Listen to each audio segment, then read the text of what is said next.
नमस्कार, मैं हूं मधुमिता पाल। स्वागत है आपका हमारे खास कार्यक्रम आरोग्य में। इस शो में हम सेहत से जुड़े कई मुद्दों पर चर्चा करते हैं। आज हम जानेंगे आसान और बेहतर तरीके से टूटी हड्डियां कैसे जुड़ सकती हैं।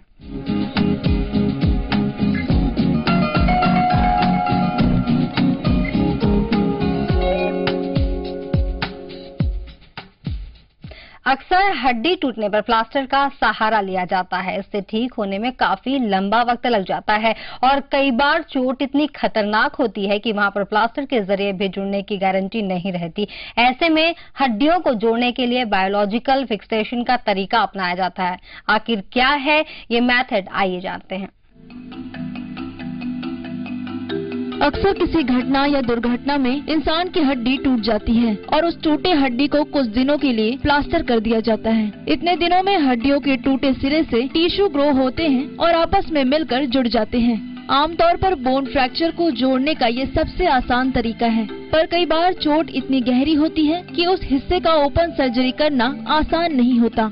ऐसे मामलों में बायोलॉजिकल फिक्सेशन का सहारा लिया जाता है। ये एक लेटेस्ट कंसेप्ट है जिसमें फ्रैक्चर को ओपन नहीं किया जाता, बल्कि उस हिस्से में की होल सर्जरी की जाती है।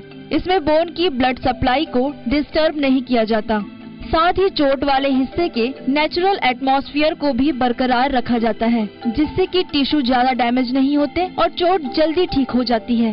इस तकनीक से मरीज को जल्द राहत मिल जाती है। इस मेथड के जरिए हीलिंग की श्योरिटी भी रहती है। ब्यूरो रिपोर्ट, जी 24 घंटे छत्तीसगढ़।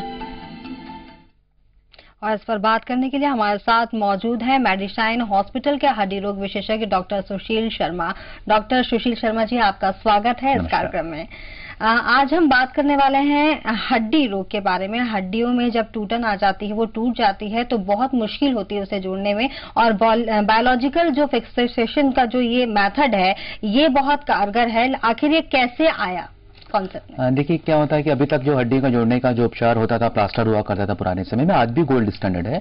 लेकिन आज के समय में हर आदमी को जल्दी ठीक होना है और आजकल जो लेटेस्ट कंसेप्ट है, मरीज को ठीक करने के लिए, हड्डियों को जोड़ने के लिए एक नेचुरल तरीका अडॉप्ट करना है, हमारा काम है, ताकि मरीज को परेशानी कम हो, हड्डी जोड़ने की श्योरिटी ज्यादा हो। बायोलॉजिकल फिक्सेशन एक ऐसा कंसेप्ट है जिसमें मरीज के जो टूटे हुए हिस्से हैं जिनमें ऑपरेशन की जरूरत पड़ती है, हम टूटे वाले हिस्से में जो हड्डी में फ्रैक्चर है, जैसे मेरे थाई बोन में फ्रैक्चर है, हम उस फ्रैक्चर हिस्से को ओपन नहीं करते हैं, बल्कि हम ऊपर हिस्से में जहां शरीर का मैरो होता है, जहां बोन का मैरो होता है, वहां से नेल फिक्स कर देंगे या प्लेट फिक्स करने की आवश्यकता होगी, वहां प्लेट फिक्स कर देंगे।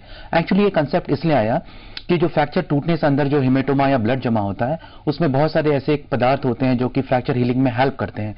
तो उस फ्रैक्चर जो इंपॉर्टेंट तत्व हैं उनको डिस्टर्ब नहीं करना, नंबर 1। नंबर 2, जो ब्लड सप्लाई होती है बोन की, खासकर बोन के सिरों से होती है, ऊपरी सिरों से या निचले सिरों से, तो हम अगर पूरा ओपन करते हैं तो वैसे ही जो बोन होती है लगभग एवेस्कुलर स्ट्रक्चर होता है, खून की सप्लाई बहुत कम होती है और किसी भी चीज को हीलिंग के लिए खून की सप्लाई बहुत जरूरी होती है।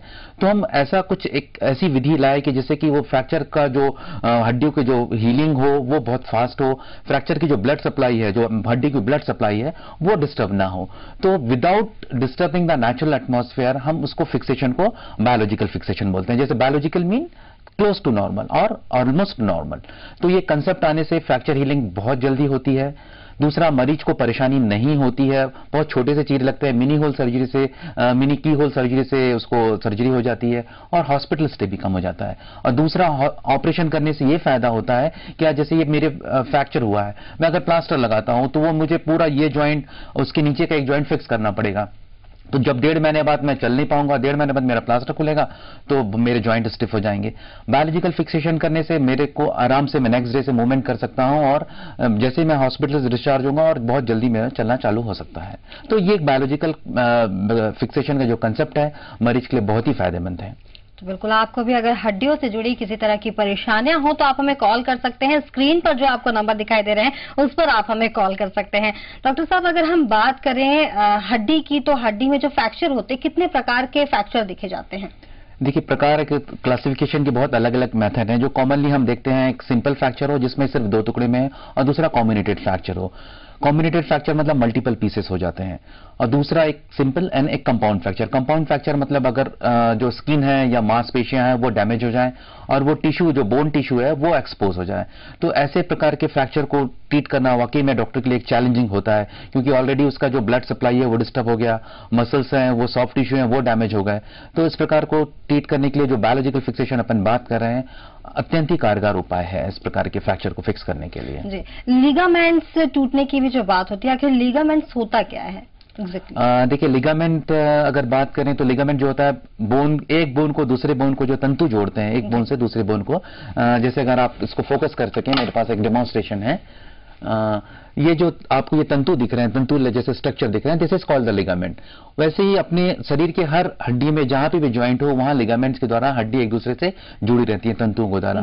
और सबसे इंपॉर्टेंट लिगामेंट, वैसे तो सारे लिगामेंट इंपॉर्टेंट है, लेकिन अपने जो मोस्ट इंपॉर्टेंट लिगामेंट की बात कहूं तो ये घुटनों के जो ज्वाइंट होता है, जो कि सबसे कॉम्प्लेक्स ज्वाइंट होता है, वहां पे एक लिगामेंट होता है जिसे कि क्रूशिएट लिगामेंट बोलते हैं। एंटीरियर और क्रूशिएट, पोस्टीरियर क्रूशिएट, दो लिगामेंट्स होते हैं जो कि अपने घुटने को स्टेबिलिटी प्रदान करते हैं। तो खासकर जब स्पोर्ट्स एक्टिविटी, अपने यहाँ तो इंडिया में बहुत ज्यादा स्पोर्ट्स एक्टिविटी नहीं है, वेस्टर्न कंट्रीज में स्पोर्ट्स एक्टिविटी के कारण बहुत ज्यादा चोट इसमें लगती है। अपने यहाँ motor bike accident is a common mode for ligament injury. तो जब भी लिगामेंट इंजुरी होती है उसके भी अलग अलग क्लासिफिकेशंस हैं। अगर ग्रेड 1 है, ग्रेड 2 है, जिसमें बहुत छोटी सी चोट है, हल्के से कुछ फाइबर्स टूटे हुए हैं, तो वो आराम से प्लास्टर के द्वारा हील हो सकते हैं। अगर ग्रेड 3 इंजुरी है और वो आपका ज्वाइंट है अनस्टेबल हो गया, आप चल रहे हैं, ऐसा लग रहा है कि मेरा ज्वाइंट हिल रहा है, तो ऐसी स्थिति में उसको ऑपरेशन करके लिगामेंट को ठीक करना, जोड़ना उचित रहता है। खासकर मैं अगर नी की बात करूं तो नी के जो एंटीरियर क्रूशिएट लिगामेंट या पोस्टीरियर क्रूशिएट लिगामेंट है, उनकी सर्जरी भी दूरबीन के द्वारा, मिनिमम इन्वेसिव सर्जरी या बायोलॉजिकल फिक्सेशन के द्वारा इसकी सर्जरी हो सकती है। सिर्फ एक दो मिनी होल बनाते हैं और अंदर के जो क्रूशिएट लिगामेंट है उनको हम जोड़ देते हैं।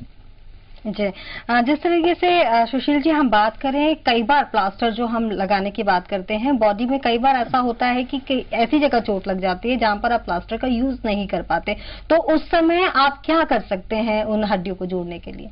देखिए बहुत अच्छा आपने सवाल किया। कुछ हड्डियां ऐसी होती हैं जहां पे प्लास्टर लगाना संभव नहीं है वाकई में। जो कॉमन एग्जांपल है जैसे अपनी पसलियों की हड्डी है या टेल बोन है, जो कॉसिक्स होता है, उस ऐसी जगह में ईश्वर ने एक ऐसा नेचुरल प्रोसेस एडॉप्ट दिया हुआ है कि जो अपने रिब की फ्रैक्चर होती है, कितने भी एक तरफ की रिब करीबन 8-10 फ्रैक्चर भी हो जाए उनके, तो ये आराम से नेचुरली हील हो जाता है। बस मरीज को कुछ पेन होता है, उसके लिए आजकल एक लेटेस्ट ब्लॉक लगाते हैं हम लोग, इंटरकॉस्टल ब्लॉक लगाते हैं, जिससे कि मरीज का दर्द कम हो जाता है। और दूसरा तरीका होता है एक सिंपल उसे एक रिब बेल्ट दे दिया जाता है, सपोर्ट करने के लिए दिया जाता है, लेकिन फिर भी वो उसका एक जो अंदर की लेयर होती है, पेरिस्टियल स्लीव होती है, बोन उसके अंदर मूव होती रहती है और वो आराम से हील हो जाता है। लेकिन कुछ जगह ऐसी है जैसे स्पाइन में फ्रैक्चर, मैं आपको थोड़ा, मुझे प्लीज फोकस करेंगे। स्पाइन का अगर ये फ्रैक्चर होता है, पहले यहाँ इसमें भी प्लास्टर जैकेट यूज किया जाता था, लेकिन बहुत ही क्रम्बलसम है। मरीज को अगर पूरा ऊपर से नीचे प्लास्टर जैकेट लगा दिया जाए, हिलना डुलना, उसे कुछ नेचुरल प्रोसेस करना बहुत ही असंभव सा हो जाता है। तो इस प्रकार की फ्रैक्चर में भी जब स्पाइन का फ्रैक्चर होता है, इसमें भी बायोलॉजिकल फिक्सेशन के तरीके आ गए हैं। सिंपल 2 मिनी होल करके यहाँ से हम स्क्रू और उसमें एक कनेक्टिंग रॉड डाल के इस प्रकार के स्पाइन के या इसके फ्रैक्चर को हम आराम से हील कर सकते हैं, ठीक कर सकते हैं। जी, बोन्स की अगर हम बात करें, हड्डियों की टूटने की तो हमने बात कर ली, हड्डियों की मजबूती की अगर बात करें, अगर मजबूत होंगी तो वो टूटेंगी नहीं। जी, तो बोन्स की जो रिकवरी होती है वो इम्यूनिटी पे क्या डिपेंड करती है? देखिए बहुत हद तक इम्यूनिटी पे मैं कहूं तो इम्यूनिटी से ज्यादा अपन न्यूट्रिशन या बोन मिनरल डेंसिटी पे डिपेंड करता है।